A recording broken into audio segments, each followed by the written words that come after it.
Helen stood quietly in the bustling airport security line, clutching the handle of her frayed suitcase.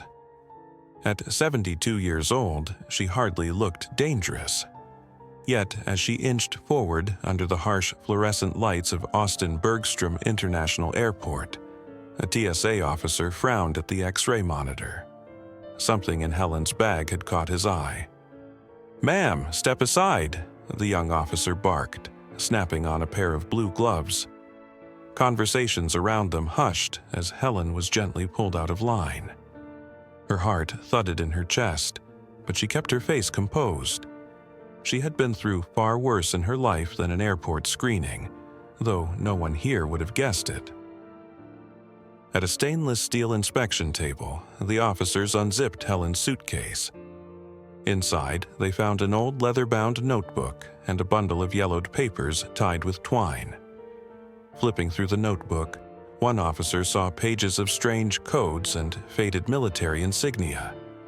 The envelope beneath it contained documents stamped "classified" and a black-and-white photograph of an army unit taken decades ago.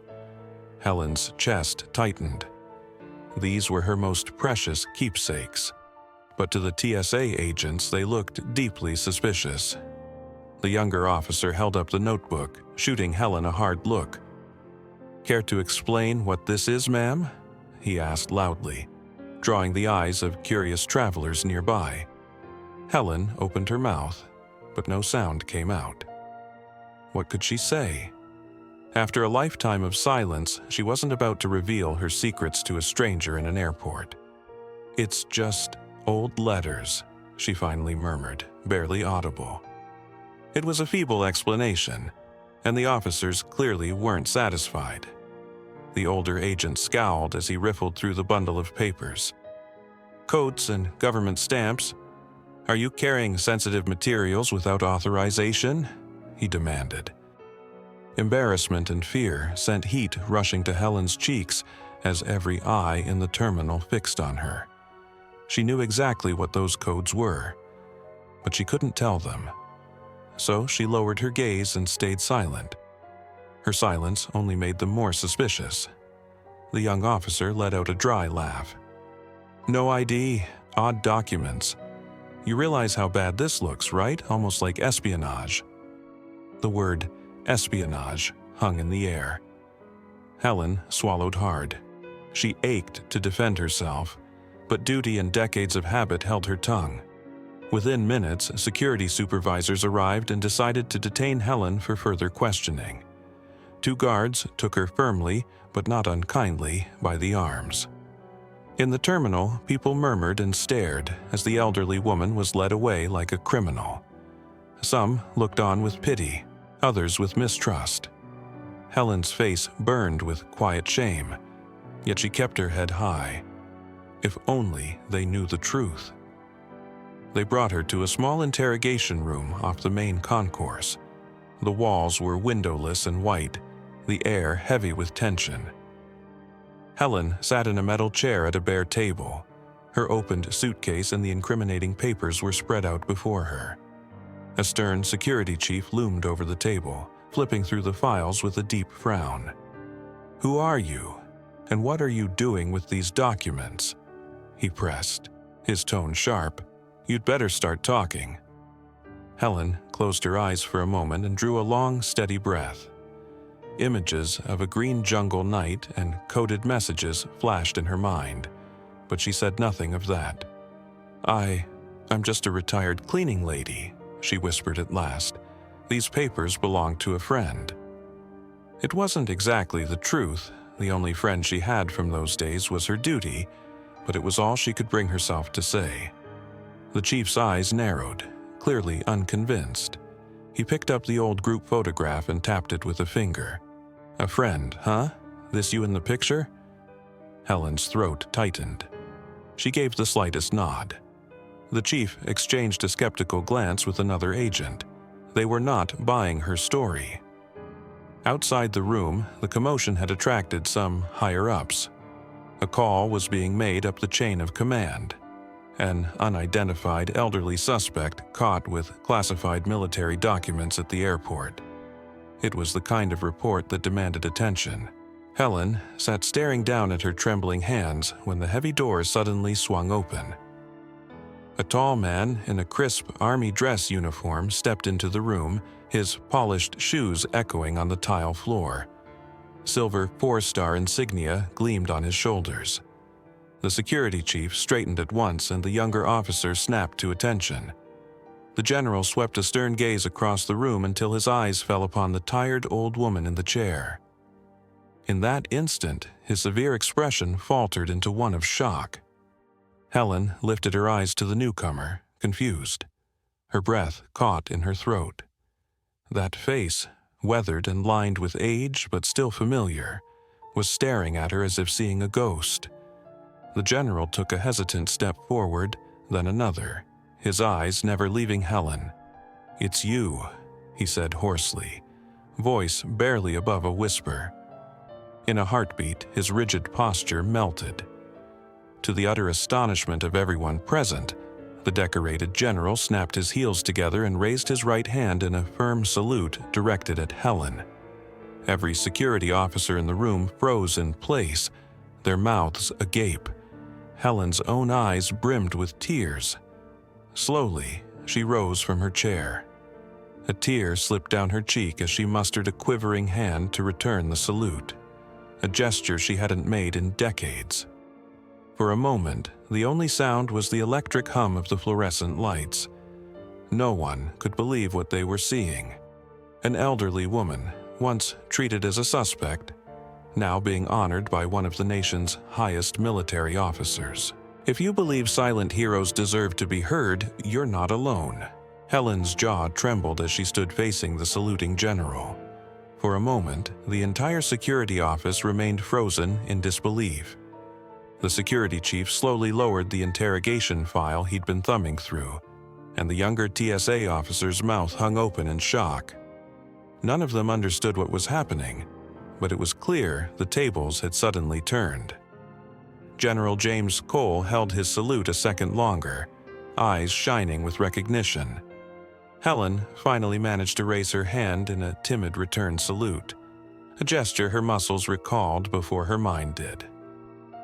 "At ease, Sergeant Parker," the general said softly, lowering his arm. He stepped forward and gently rested a hand on Helen's shoulder.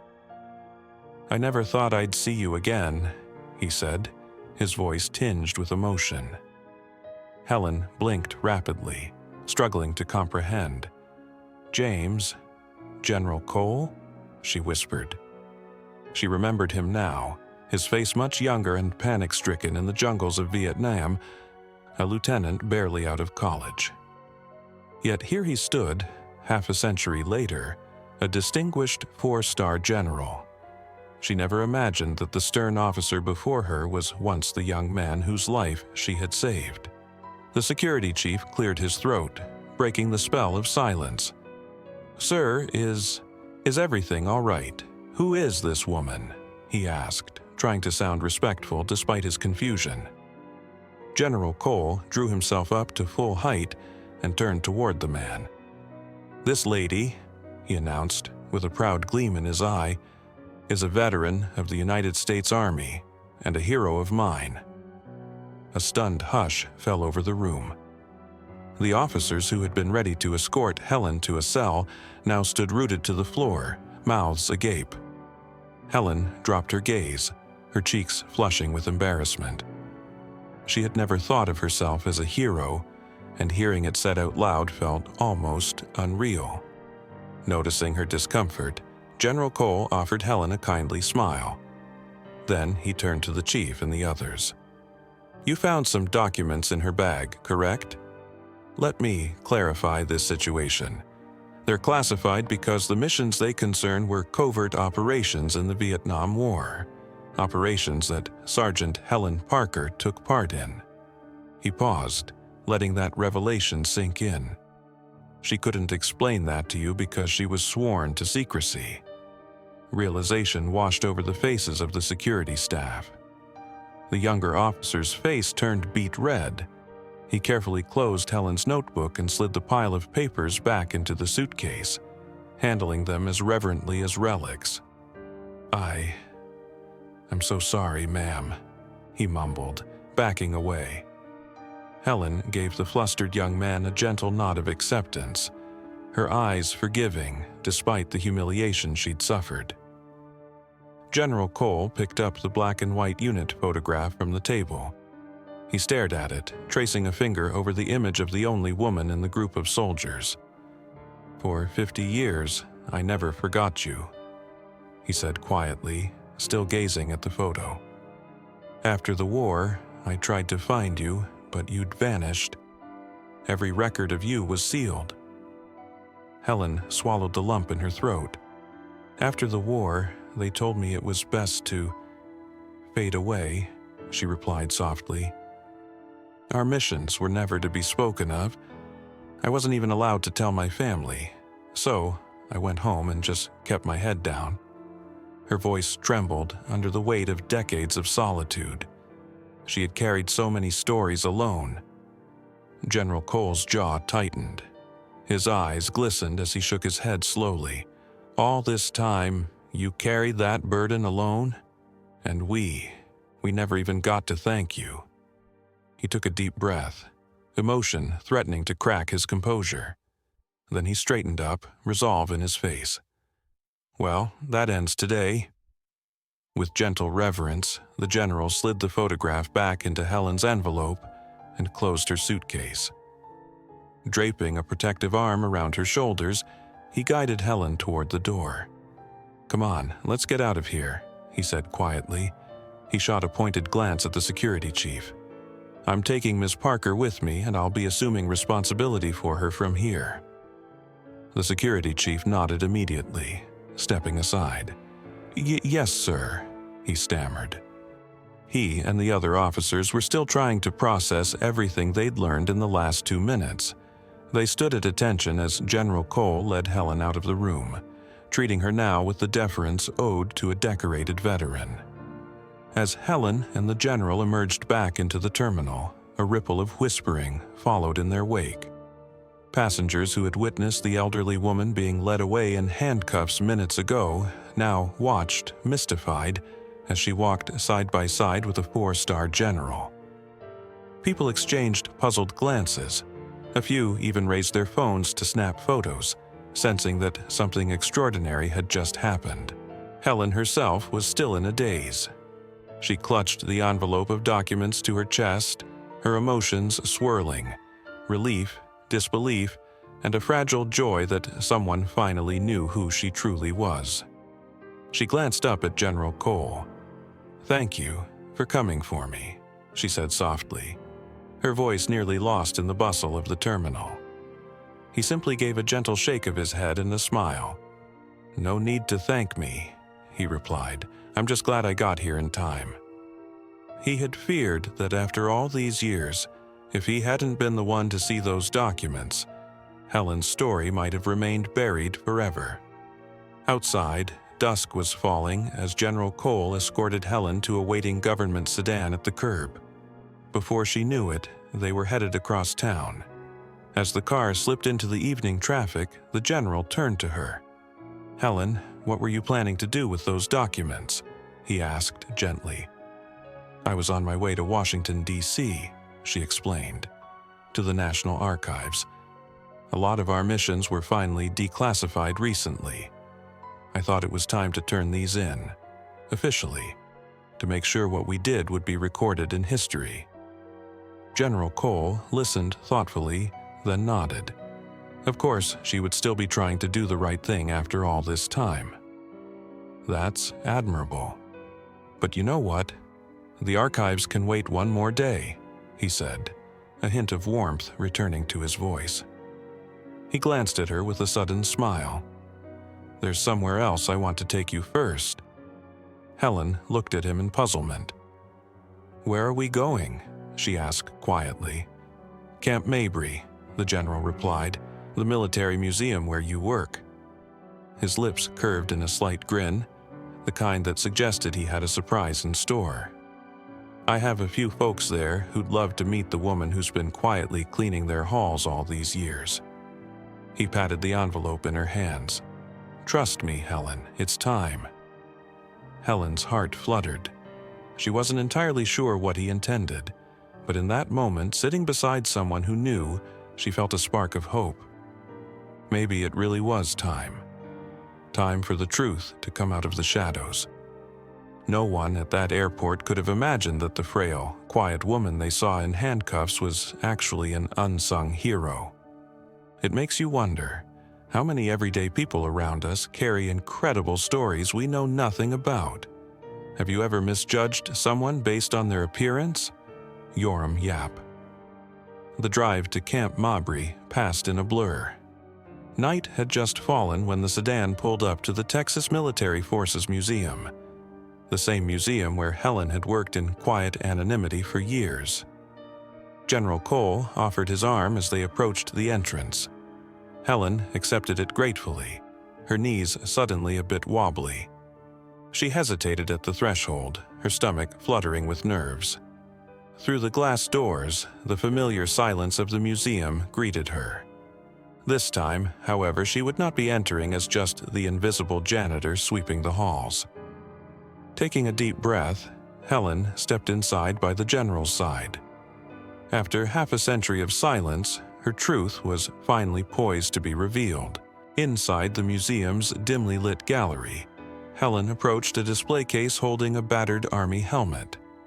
General Cole stood beside her, giving a supportive nod as she gathered herself to speak.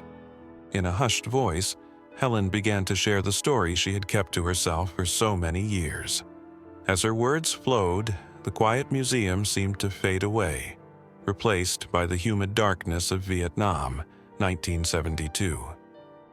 The jungle was alive with the chirr of crickets and distant booms of artillery. 23-year-old specialist Helen Parker lay prone in the mud, sweat mingling with rain on her face. Around her, a small team of U.S. soldiers crept carefully through the tall grass, every nerve on edge. Lieutenant James Cole, barely 22 on his first combat tour, raised a clenched fist to signal a halt. Helen, the only woman on this night mission and a combat engineer by training, understood instantly and froze in place. Their unit's task was to move under the cover of darkness and destroy an enemy ammunition depot hidden near the border.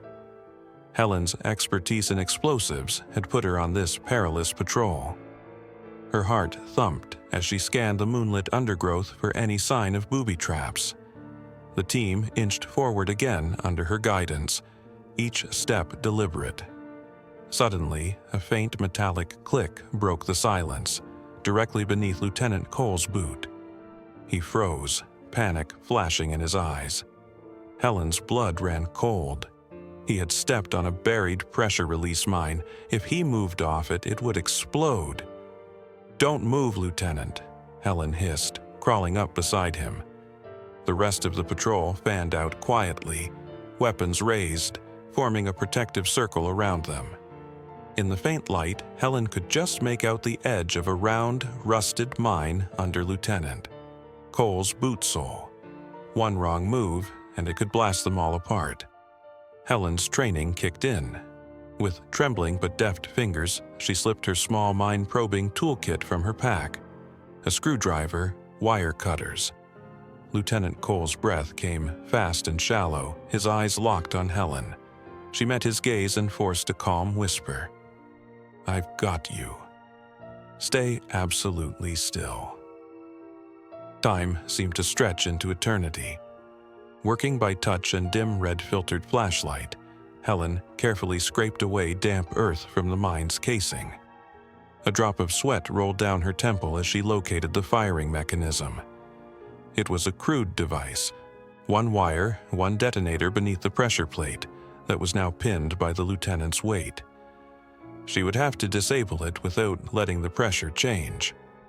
With exquisite caution, Helen eased a screwdriver under the mine's lid and pried it open a crack.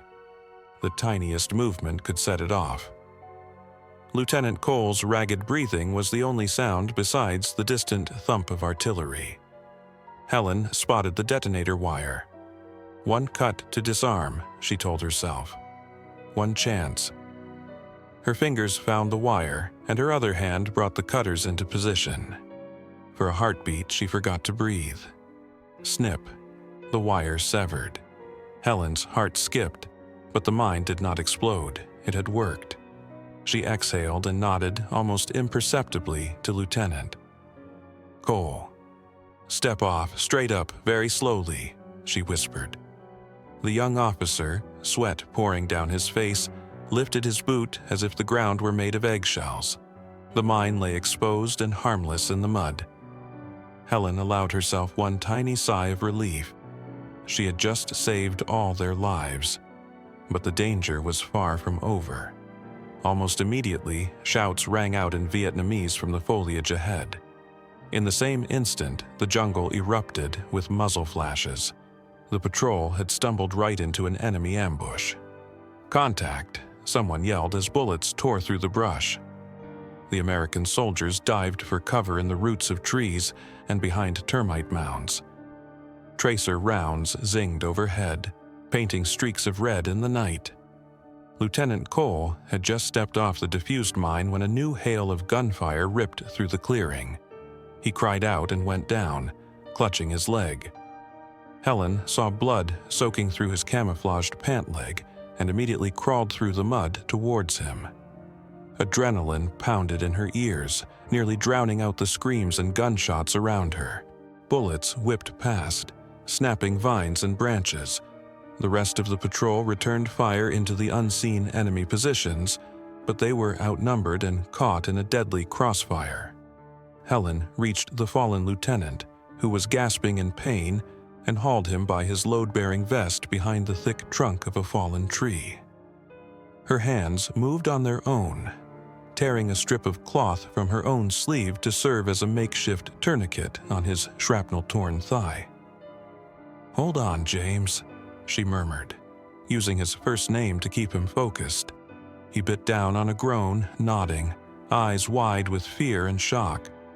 A sudden explosion lit up the night and shook the ground. A grenade tossed dangerously close. Dirt rained down. Helen threw herself over Lieutenant. Cole shielding his body with hers as debris peppered her back. Ears ringing from the blast, she grimaced but refused to budge from protecting him. The concussion left her momentarily dazed, but she blinked back the disorientation. Through the chaos, she grabbed the radio handset clipped to her gear and called frantically for help. "Bravo. 1 to base, we're ambushed. Grid reference 205. Need immediate support," she shouted over the cacophony of battle. The fight raged on, minutes stretching into an eternity. Helen stayed pressed against the ground beside the wounded lieutenant, returning a few shots with her sidearm when enemy figures darted close. Lieutenant Cole was fading in and out, sweat slick on his pale face. Helen kept talking to him, anchoring him to consciousness. "Stay with me, Lieutenant. Help is on the way." All around them, the firefight crackled. At last, after what felt like a lifetime, the distant whomp-whomp of helicopter blades cut through the night. Flares burst overhead, washing the jungle in ghostly light. Reinforcements had arrived. 2 Army Huey gunships strafed the tree line, their rotors sending the tall grass whipping. The Viet Cong fighters melted away as the cavalry arrived. Moments later, more American voices shouted through the darkness, a relief squad storming in to extract the patrol. As the gunfire died down, medics rushed to the wounded. Helen, muddy and exhausted, helped hoist Lieutenant Cole onto a stretcher. His face was ashen, but he was alive. He managed to grab Helen's hand, gripping it weakly. She squeezed back firmly and gave him an encouraging nod. No words were needed. In his eyes, she saw gratitude and relief. A medic loaded the lieutenant into a helicopter, quickly fitting an oxygen mask over his face as his eyelids fluttered. Before Helen could climb in or even say goodbye, 2 men in plain fatigue uniforms materialized at her side. Military intelligence officers from base. One placed a hand on her shoulder. "We'll take it from here, Specialist," he said firmly over the roar of the evacuation chopper. Helen understood at once. This mission and her role in it were classified. She wasn't going out on the medevac with the others. She had to disappear. Helen's heart clenched as she looked back at Lieutenant Cole being lifted into the Huey. His eyes were closed, unaware of what was happening. She raised her hand in a final salute to the young officer she had saved, a salute he would never see, then turned and followed the intelligence officers into the shadows, vanishing as silently as she had arrived. Back in the quiet museum, Helen's voice faltered to a stop. Her eyes were distant, lost in that night long ago. They told me my part in that night never officially happened, she murmured. By the next morning, I was reassigned somewhere else, and James, Lieutenant Cole, was shipped to a field hospital before he could even learn my name. I went home when my tour was over and never breathed a word of it to anyone. A single tear rolled down Helen's cheek, catching the faint light of the museum's display case. General Cole had stood silently throughout her story. Now he exhaled a breath he didn't realize he'd been holding. There was a tear in his eye as well. He gently placed a hand over Helen's trembling fingers. "Until today," he said softly, completing her thought. "Until this moment, no one had known what she did. But now he knew, and soon others would too. For 50 years, Helen's heroism had remained in the shadows. That was about to change." A sudden sound of applause broke the silence. Helen turned, startled. In the shadows at the back of the museum gallery, a small crowd had gathered without her noticing. It began with one person clapping, the museum curator, tears in his eyes. Then others joined in, the gentle clapping swelling into a respectful ovation that echoed among the glass displays. Helen stood frozen in astonishment, one hand over her mouth. General Cole remained by her side, steadying her with a light touch on her elbow as she faced this unexpected audience. In the crowd were several Army officers from the nearby base, some of the museum staff, and even the airport security chief and young TSA officer from earlier. The security chief stepped forward first, removing his cap. His face was a mix of remorse and admiration. He snapped to attention and gave Helen a sharp salute, which she shyly returned, her cheeks wet with tears. "Ma'am," the chief said hoarsely, "I apologize for how we treated you. We had no idea. You deserve so much better." The young TSA officer beside him nodded, eyes downcast. Helen managed a trembling smile and a nod, accepting their apology without a word. In that moment, their misguided assumptions had melted away, replaced by respect. General Cole cleared his throat, addressing the gathering in a clear, proud voice. "Allow me to formally introduce Sergeant Helen Parker." He paused as a ripple of surprise and awe spread through the onlookers. Many of these people had only ever known Helen as the quiet janitor who cleaned the exhibits. 50 years ago, she risked her life in Vietnam and saved the lives of her entire unit, including mine, through extraordinary bravery and self-sacrifice. He looked around at the faces of the crowd, then back at Helen. "She is the reason I and many others are standing here today." Helen felt her knees threaten to buckle. The curator quickly rolled a chair toward her, but she gently waved it off, determined to remain standing. Her whole body quaked with emotion. This moment, being recognized and thanked after so long, was almost more overwhelming than any battle. General Cole placed a supportive hand under her elbow discreetly, just in case. He continued, voice echoing in the hall. For decades, her heroism was hidden, locked away by classified files and by her own humility. That ends tonight. He nodded toward one of the Army officers who stepped forward holding a small red leather box. Helen recognized it even before the general opened it.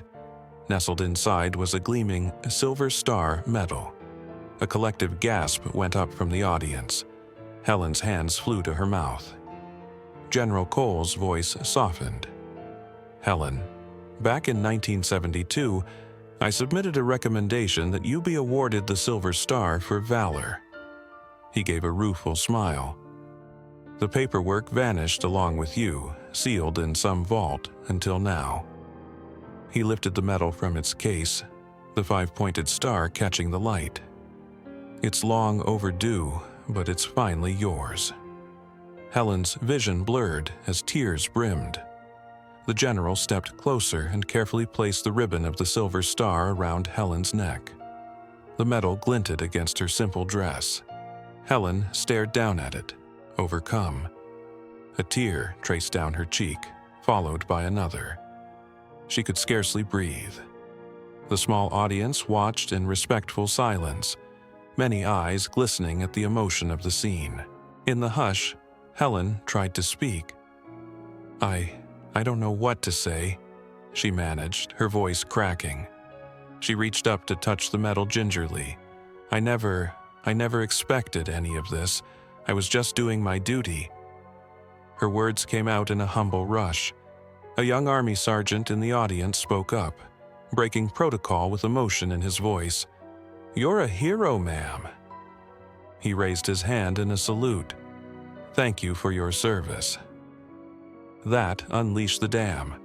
Every soldier in the hall, from fresh-faced privates to battle-hardened officers, snapped to attention and saluted Helen firmly. The museum curator and civilian staff members placed their hands over their hearts. Helen looked around in wonder at all the people saluting her. The same woman who, that very morning, had been scraping gum off the museum floor in obscurity. Her lips trembled into a smile as she straightened to accept their salute. With tears streaming down her face, she returned the gesture, her hand quivering at her brow. As the salute ended, the crowd broke into warm, sustained applause. General Cole leaned toward Helen, his voice gentle under the din. "You're not invisible anymore, Helen," he said. Helen nodded, a sob catching in her throat. She had no words. Her grateful smile and the tears of relief shining in her eyes said everything. That night, in the hushed halls of the museum, a long overdue honor was finally given. Helen realized that although she had lived in silence for so many years, she had never truly been forgotten. The respect blazing in those faces around her was proof her sacrifice mattered, and it inspired everyone who learned of it. As the gathering slowly dispersed, many came up to shake Helen's hand or offer a heartfelt thank you. The mustached security chief who had once interrogated her now gave her a slow, reverent salute of his own, a final apology and acknowledgement. Helen accepted it with a gracious nod, eyes full of forgiveness. Soon the hall grew quiet again. General Cole offered Helen his arm, and she held it gratefully as they made their way toward the exit. Before departing, Helen paused by a glass case near the door. Inside lay a battered combat helmet, very much like the one she had once worn. Its empty eyelets seemed to gaze back at her. She gently rested her fingertips on the cool glass. Once, that helmet symbolized a story no one knew, but now her story would live on. Helen drew herself up and squared her shoulders. She had done her duty long ago, and at last the world knew what she had done. As she and the general stepped out into the cool night air, Helen felt a deep peace settle in her heart.